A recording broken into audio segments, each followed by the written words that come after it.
요한일서 3장 14절 한 절만 우리 같이 한 목소리로 읽도록 하겠습니다. 위의 것은 옛날 성경, 아래 것은 쉬운 요즘 성경입니다. 다 같이 읽죠. 우리는 형제를 사랑함으로 사망에서 옮겨 생명으로 돌아간 줄을 알거니와 사랑하지 아니하는 자는 사망에 머물러 있느니라. 우리가 이미 죽음에서 생명으로 옮겨갔다는 것을 우리는 압니다. 이것을 아는 것은 우리가 형제자매를 사랑하기 때문입니다. 사랑하지 않는 사람은 죽음에 머물러 있습니다. 아멘. 여러분께 질문할게요. 여러분 구원 받으셨습니까? 여러분 영생을 소유하고 있습니까? 이 자리에 많은 분들이 긍정적인 답, 네, 구원받았습니다. 영생을 얻었습니다. 대답하실 줄 믿습니다. 또 질문할게요. 여러분께서 구원받은 것을, 영생 얻은 것을 어떻게 압니까? 다른 말로 여러분 안에 영생, 하나님의 생명이 있음을 어떻게 아십니까? 그 질문이에요. 예수님 믿었으니까요. 예수님 영접하고 침례 받지 않았습니까? 지당한 말씀이죠. 그런데 그것은 구원의 근거이고, 주 예수를 믿으라 그리하면 너와 내 집이 구원을 얻으리라 말씀하셨듯이 예수님 믿음은 구원 얻는 거죠. 또 하나님이 세상을 이처럼 사랑하사 독생자를 주셨으니 누구든지 저를 믿는 자는 멸망치 않고 영생을 얻으리로다. 예수 믿음은 영생 얻는다. 그 영생을 얻는 근거가 되는 것이죠. 그런데 지금 여러분께 묻는 것은 구원받은 증거가 무엇이냐 이거예요. 구원받은 것을 어떻게 아는가? 내가 영생, 하나님의 생명을 가지고 있음을 여러분은 어떻게 아십니까? 그 질문입니다. 어떤 분들은 제 마음속에 기쁨이 생겼습니다. 그렇죠. 빌립이 사마리아 성에 가서 복음을 전했을 때 그 성에 큰 기쁨이 있더라 하고 말씀하고 있습니다. 어떤 분은 전에는 죽음에 대한 두려움이 많았는데 이제는 그 두려움이 없어졌고 하늘나라에 대한 소망이 오히려 생겼습니다. 그것도 귀한 증거인 줄 압니다. 또 어떤 분들은 어려웠던 성경 말씀이 조금씩 이해가 되고 또 조금씩 믿어집니다. 성경을 읽게 되고 말씀을 사모하게 되었습니다. 영생을 가진 사람들의 증거를 할 수 있습니다. 예수님 믿고 나의 삶이 변했습니다. 구원받은 확실한 증거일 거예요. 여러분의 증거는 무엇입니까? 그런데 오늘 아침 이런 구원의 증거, 영생의 증거에 대해서 분명하게 가르쳐 주시는 말씀이 있습니다. 바로 오늘 읽은 저 말씀이에요. 오늘 본문이 가장 직접적으로 새 생명 가진 사람들의 특징을, 그 생명의 증거를 우리에게 말씀하고 계십니다. 우리 밑에 본문 다시 한번 읽어볼까요? 우리가 이미 죽음에서 생명으로 옮겨갔다는 것을 우리는 압니다. 이것을 아는 것은 우리가 형제자매를 사랑하기 때문입니다. 사랑하지 않는 사람은 죽음에 머물러 있습니다. 생명 또는 영생 또는 하나님의 생명입니다. 죽음에서 생명으로 옮겨갔다, 쉬운 말로 영생을 얻었다, 구원받았다는 뜻입니다.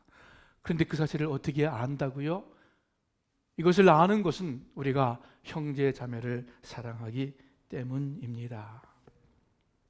형제 자매는 물론 폭넓게는 우리가 만나는 모든 사람이 될 수 있지만은 이 요한일서에서는 더 중요하게 믿음 안에서 영적인 형제 자매, 즉 옆에 앉아 계신 교회 식구들을 의미합니다. 그러므로 교회 형제 자매를 사랑한다면, 또 사랑하려는 마음과 애씀이 있다면 그것이 우리가 죽음에서 생명으로 옮겨졌다는 증거입니다. 구원을 얻었다는 증거입니다. 그러나 우리가 형제 자매에 대한 그러한 사랑이 없다면 여전히 죽음 가운데 머물러 있는 것입니다. 오늘 본문 말씀이요, 악을 행하는 자, 거짓말하는 자, 음행하는 자, 그런 나쁜 사람들을 가리켜서 죽음 가운데 머물러 있다 말씀하지 않습니다. 단지 사랑하지 않는 사람을 가리켜서 말씀합니다. 즉 우리 보기에 큰 죄가 아닐지라도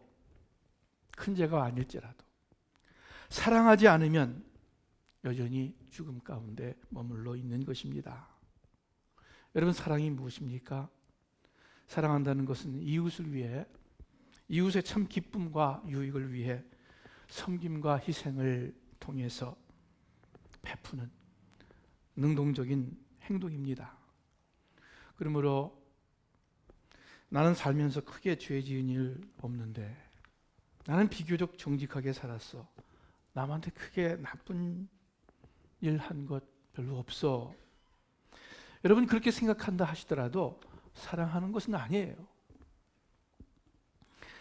의로운 사람일지라도, 심지어 법 없이 살 수 있는 사람일지라도 적극적으로 이웃을 사랑하지 않는다면, 오늘 말씀에 의하면은, 그리고 그것이 진리이겠죠, 여전히 죽음에 머물러 있는 것입니다.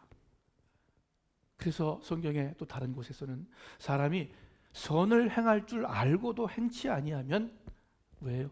죄인이라, 이렇게 말씀하고 있습니다. 여러분, 왜 사랑하지 않는 사람은 죽음에 머물러 있다, 이렇게 엄청난 말씀을 하십니까? 왜 우리 속에 사랑이 있을 때 그것이 곧 하나님의 생명이고 영생의 증거라고 말씀하십니까? 성경 한 구절 읽을게요. 여러분 보시길 바랍니다. 요한일서 4장에 있는 말씀입니다. 사랑하는 자들아, 우리가 서로 사랑하자. 사랑은 하나님께 속한 것이니 사랑하는 자마다 하나님으로부터 나서 하나님을 알고, 사랑하지 아니하는 자는 하나님을 알지 못하나니 이는 하나님은 사랑이심이라. 제가 다른 쉬운 성경으로 읽어드릴게요. 사랑하는 여러분, 서로 사랑하십시다. 사랑은 하나님에게서 난 것입니다. 사랑하는 사람은 다 하나님에게서 났고 하나님을 압니다. 사랑하지 않는 사람은 하나님을 알지 못합니다. 하나님은 사랑이시기 때문입니다. 어떻게 하나님을 압니까? 아무도 하나님을 본 사람이 없다 그랬는데 어떻게 우리를 초월하신, 우리를 지으신 하나님을 알 수 있습니까? 어떻게 하나님을 더 잘할 수 있습니까? 어떤 사람들은 성경 공부를 하고 성경을 많이 알게 되면 말씀을 통해 하나님을 만나고 하나님을 알게 된다고 말합니다. 맞죠? 또 어떤 사람들은 기도를 많이 하고 성령의 은혜를 체험하면 확실하게 하나님을 만나고 하나님을 알게 된다고 간증합니다. 그 말도 맞습니다. 그러나 성경 전체를 통해서 오늘 본문만큼 하나님 아는 방법을 가장 직접적으로, 가장 확실하게 제시하는 구절이 없습니다. 사랑하는 사람은 다 하나님을 알고, 우리가 삼위일체 하나님에 대해서 공부를 많이 해서 하나님이 어떤 분인가 아는 것 좋습니다. 귀합니다. 성령의 은사를 받고 신비한 경험을 해서 하나님 정말 살아계시구나 깨닫게 되는 것, 그것도 참 좋고 귀합니다. 그런데 여러분, 정말 더 하나님 온전히 아는 길이 있습니다. 오늘 말씀에 귀를 기울이시길 바라요. 형제를, 자매를 사랑하는 사람은 하나님을 안다. 하나님의 마음이 어떤지, 하나님이 어떤 분이신지 정말 알게 됩니다. 무의식에서라도 알게 됩니다. 그러나 형제를 사랑하지 않는 사람은, 자매를 사랑하지 않는 사람은 하나님을 모릅니다. 성경 지식이 풍부해도, 체험이 많아도, 소위 영성이 깊어도 그것 가지고는 부족합니다. 인간적인 차원이에요. 아무리 높아도. 부정적으로 말하면 하나님에 대한 이론 지식 또는 하나님에 대한 감성이 풍부한 것뿐입니다. 진정으로 하나님을 아는 것은 아닙니다. 왜요? 간단하죠. 하나님은 사랑이시다. 하나님은 사랑이시기 때문입니다. 사랑이 하나님의 속성이기에 우리가 사랑하면 그때 비로소 하나님을 알게 되고, 사랑하지 않으면 죽어도 그 하나님의 마음을 알 수가 없는 것입니다. 여러분, 사탄은 굉장히 능력이 많은 자고 또 지식이 많은 자입니다. 그래서 대체로 하나님 다 따라할 수 있어요. 아주 신비한 일들, 놀라운 경험, 체험, 깊은 지식, 능력, 천사 같은 아름다움 다 사탄도 따라합니다. 마귀도 다 할 수 있어요. 그런데 사탄이 못하는 것 하나 있어요. 사랑은 하지 못해요. 하나님의 사랑을 따라할 수가 없어요. 왜? 사랑은 오직 하나님께 속한 하나님의 속성이기 때문입니다. 사탄을 가리켜 성경은 저는 처음부터 살인한 자요, 요한복음 8장에 말씀하고 있어요. 처음부터 미움과 갈등과 어두움을 조장하는 영입니다. 오늘 우리가 읽은 본문 말씀 바로 다음에 요한일서 3장 15절에 이렇게 말씀하고 있습니다. 자기의 형제나 자매를 미워하는 사람은 누구나 살인을 하는 사람입니다. 살인을 하는 사람은 누구든지 그 안에 영원한 생명이 없습니다. 영생이 없습니다. 형제 자매를 미워하는 사람은 그 안에 영생, 하나님의 생명이 없다 하십니다. 당연하죠. 사탄의 속성인 미움과 살인을 가진 사람은 그 안에 하나님의 속성이 함께할 수 없어요.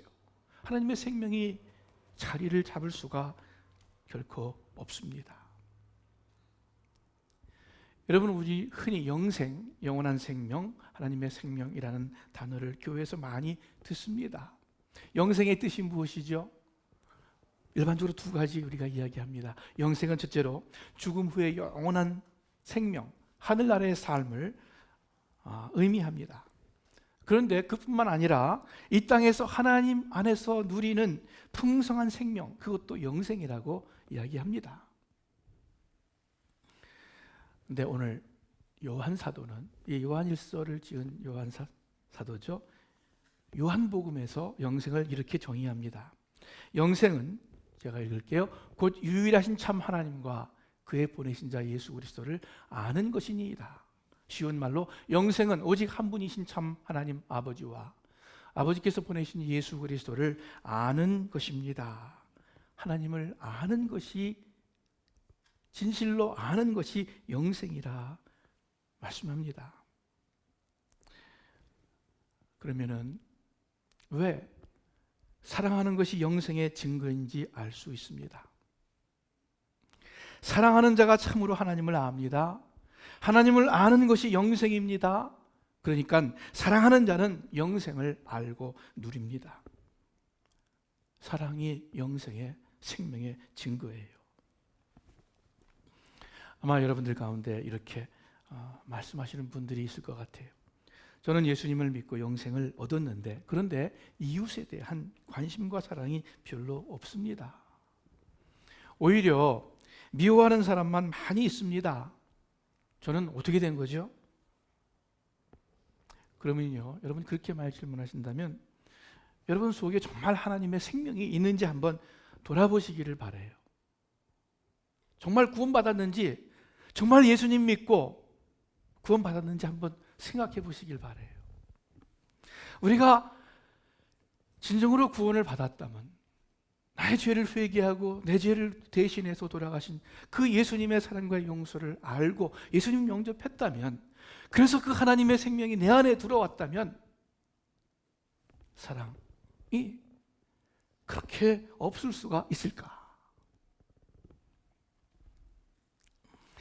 그런데 내가 비록 이웃에 대한 관심과 사랑이 없다 하더라도 정말 구원 받으셨다면 그만큼은 내가 확신한다. 하나님이 나를 구원해 주셨다. 확신하신다면요, 그렇다면요, 여러분은 그 구원의 생명을 충분히 누리지 못하고 있는 것입니다. 어둠의 그림자가 깔려 있는 것입니다.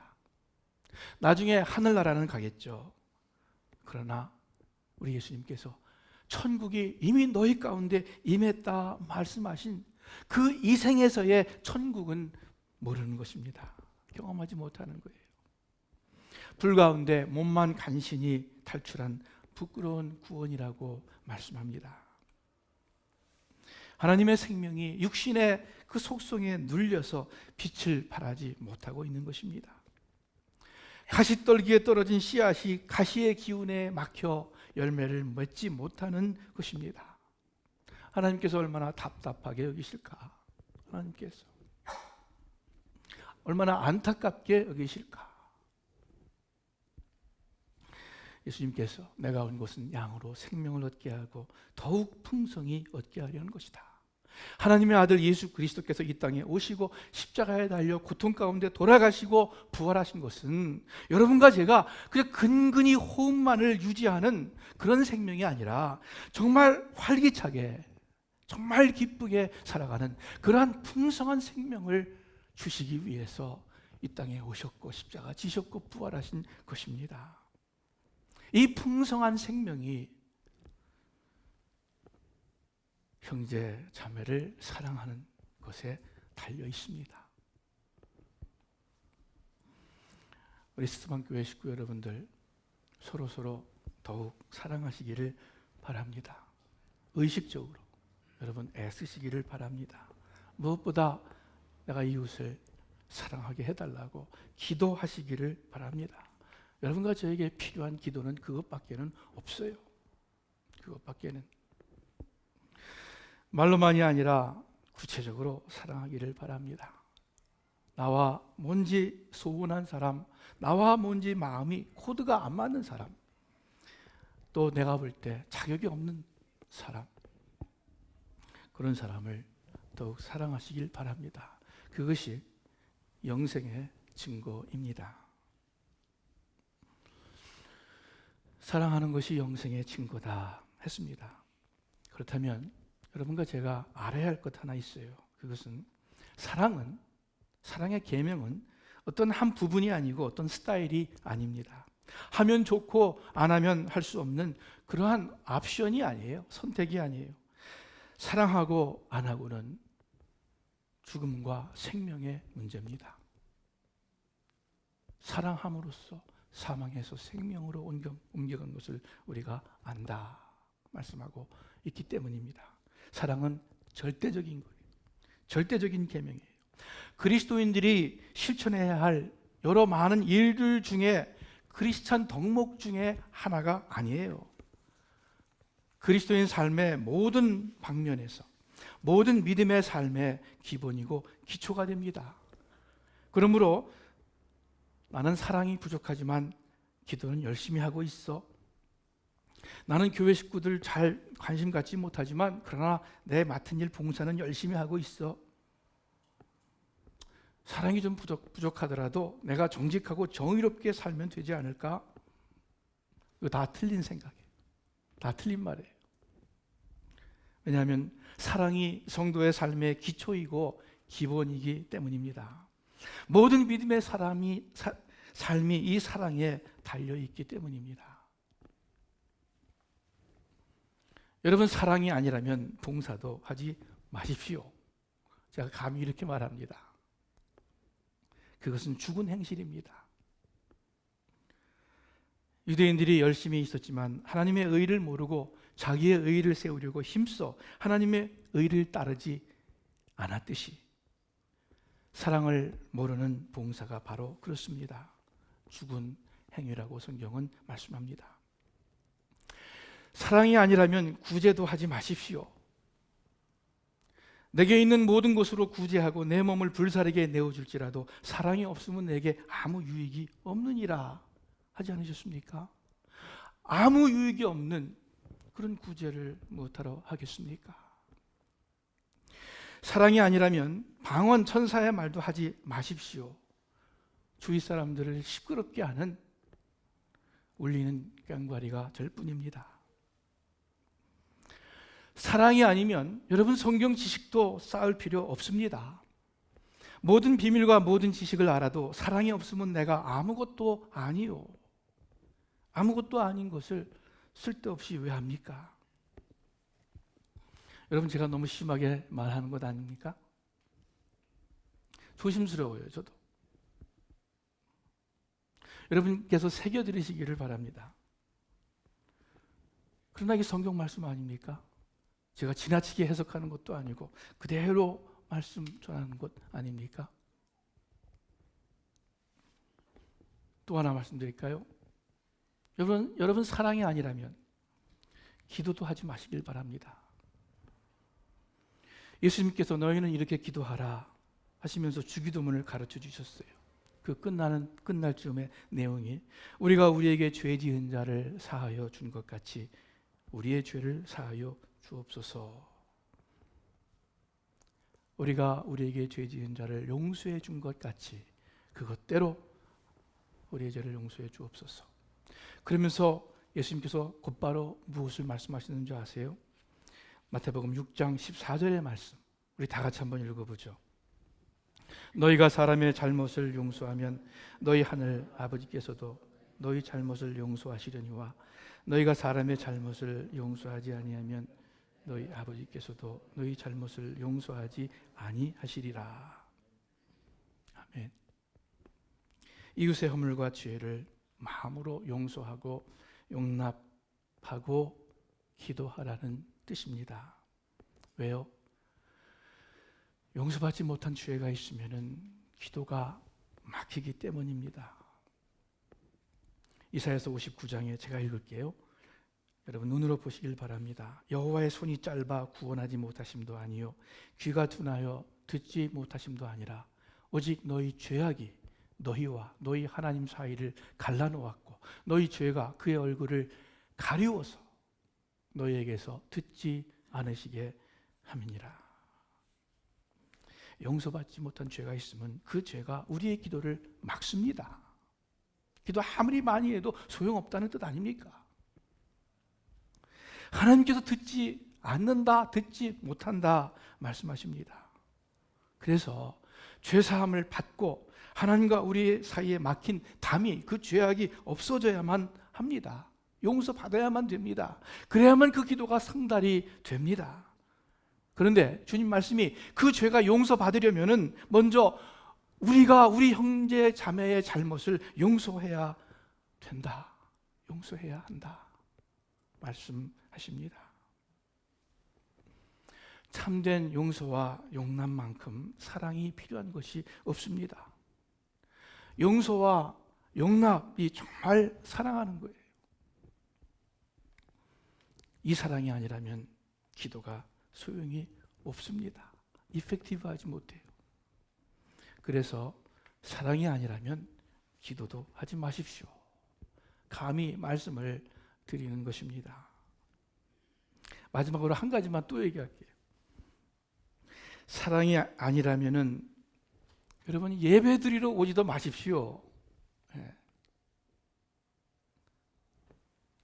마태복음 5장 23절에 그러므로 제단에 예물을 드리다가 형제에게 원망 들을 만한 일이 생각나거든 예물을 제단 앞에 두고 먼저 가서 내 형제와 화해하라. 그리고 와서 예물을 드려라. 먼저 이웃과 화목해라, 사랑해라 라는 뜻입니다. 그래야 이 예물의 제단이 참 예배가 될 수 있다는 말씀 아닙니까? 헌금도 마찬가지예요. 사랑이 아니라면 헌금도 하지 말아라. 헌금 이전에 먼저 형제자매와 화목하라. 그런 말씀 아닙니까? 저 말씀이. 이러다가 우리 교회에 봉사하는 사람도 없어지고 성도들 기도도 안 하고 헌금도 줄고 예배도 안 나오고 다 그럴까 봐 좀 겁이 나요. 사랑은 남을 용서하는 것이고 배려하는 것이고 친절을 베푸는 것입니다. 말을 마구 해서 남을 상처 주는 것이 아니라 칭찬과 격려의 말로 남을 세워주는 것입니다. 물질로, 시간으로, 재능으로 다른 이의 유익과 기쁨을 위해서 진심으로 섬기는 것입니다. 그 집사님은 믿음도 좋고 봉사도 많이 하고 그런데 사랑이 부족해. 이런 말 없어요. 우리 목사님 설교 잘하고 기도도 많이 하시고 인품도 좋고 그런데 성도들을 별로 사랑하지 않는 것 같아. 그런 말도 없어요. 틀린 말이에요. 그런 말은. 이건요, 우리 저 성도님은, 저 집사님은 참 교회 열심히 하고 다 좋은데 사랑이 부족한 것 같아. 또는 우리 목사님 다 좋은데 성도들에 대한 관심과 사랑이 부족해. 이게 틀린 말인 것이요. 그건 뭐냐면 이런 거예요. 우리가 옛날에 젊었을 적에 그런 농담 많이 했어요. 쟤는 참 올바르고 똑똑하고 사람 좋고 다 좋은데 한 가지 인간성이 나빠. 그거랑 똑같은 말이에요. 그런 말이 있을 수가 없죠. 다 좋은데 다 괜찮은데 인간성이 안 좋아. 왜 그렇습니까? 사랑이 모든 것의 기본이기 때문입니다. 사랑이 전부예요. 사랑하지 않으면 모든 계명을 다 어긴 것이기 때문입니다. 로마서 13장 9절에 제가 읽습니다. 간음하지 말라, 살인하지 말라, 도둑질하지 말라, 탐내지 말라 한 것과 그 외에 다른 계명이 있을지라도 내 이웃을 내 자신과 같이 사랑하라 하신 그 말씀 가운데 다 들었느니라. 사랑의 명령 안에 모든 계명이 다 들어있다면, 그렇다면 우리가 사랑하면 그 모든 계명들을 다 지키는 것입니다. 그러나 우리가 사랑하지 않으면 그 모든 계명들을 다 어기는 것입니다. 그래서 여러 가지 잘해도, 봉사도 잘하고 기도도 잘하고 전도도 잘하고 헌금도 많이 하고 성경 공부도 열심히 하고 다 한다 하더라도 사랑이 없으면은 다 제대로 하는 것이 아니에요. 하나님을 기쁘시게 하는 삶이 못 됩니다. 죽은 행실입니다. 그러나 사랑하면 다 돼요. 그래서 어거스틴이 사랑해라, 그리고 내 마음대로 살아라, 이렇게 말씀한 거예요. 사랑해라, 그리고 내 마음대로 살아라. 다시 한번 말씀드립니다. 이 수목교회 식구 여러분들, 특별히 교회 형제 자매들 서로 사랑하시기를 바랍니다. 이것이 하나님 사랑, 이웃 사랑, 우리 교회의 모토 아닙니까? 어떠한 처지에 있든지, 어떠한 환경에 있든지, 우리가 어떠한 형편에 놓여 있든지 간에 이 하나님 말씀, 하나님을 사랑하고 진심으로 사랑하고, 그리고 우리가 어떻게 해서든지 이웃을, 형제자매를 진심으로 사랑하고자 하는 이 우리의 방향을, 이 믿음의 표대를 놓치지 않고 꾸준히 향하시기를 바랍니다. 매일매일 삶 속에서 조금씩이라도 그 목적을 향해서 나아가기를 바랍니다. 우리 서로서 좀 더 친절하고 먼저 양보하고 좀 더 섬기기를 바랍니다. 남에 대해서 이야기할 때 좋게 이야기하고, 안 좋은 이야기는 어떻게 해요? 마음에 묻어버리시길 바라요. 저 무덤까지 갈 때까지 이 속에 묻어두시기를 바라요. 왜요? 하나님께서 우리의 죄에 대해서 그렇게 하시지 않았습니까? 지난주에 말씀 우리가 들었어요. 하나님께서 그렇게 하셨어요. 우리의 죄에 대해서 묻어버렸어요. 등 뒤로 던져버렸어요. 형제 자매에 관한 부정적인 얘기는 아무것도 하지 말고, 친한 사람들끼리 더욱 하지 말고, 여러분 부부끼리도 부정적인 얘기는 하지 마세요. 제가 집사람한테 어떤 부정적인 얘기, 안 좋은 얘기 절대로 안 합니다. 몰라요. 왜 그러느냐?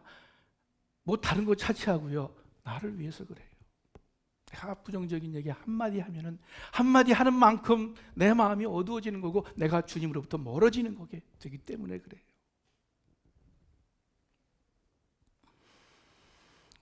우리 속에 생명이 있음을 형제자매를 사랑함으로 압니다. 그러면 우리가 형제자매를 사랑하는 것은 어떻게 압니까? 형제사랑의 증거는 무엇입니까? 요한일서 3장 16절, 그리스도께서는 우리를 위하여 자기의 목숨을 버리셨습니다. 이것으로 우리가 사랑을 알게 되었습니다. 하나님께서, 예수님께서 우리를 사랑하셨습니다. 그래서 우리가 사랑을 알고 또 사랑을 할 수 있습니다. 로마서 5장 8절에도 우리가 아직 죄인 되었을 때에 그리스도께서 우리를 위하여 죽으셨습니다. 이리하여 하나님께서는 우리들에 대한 자기의 사랑을 확증하셨습니다. 죽음으로 증거하셨습니다.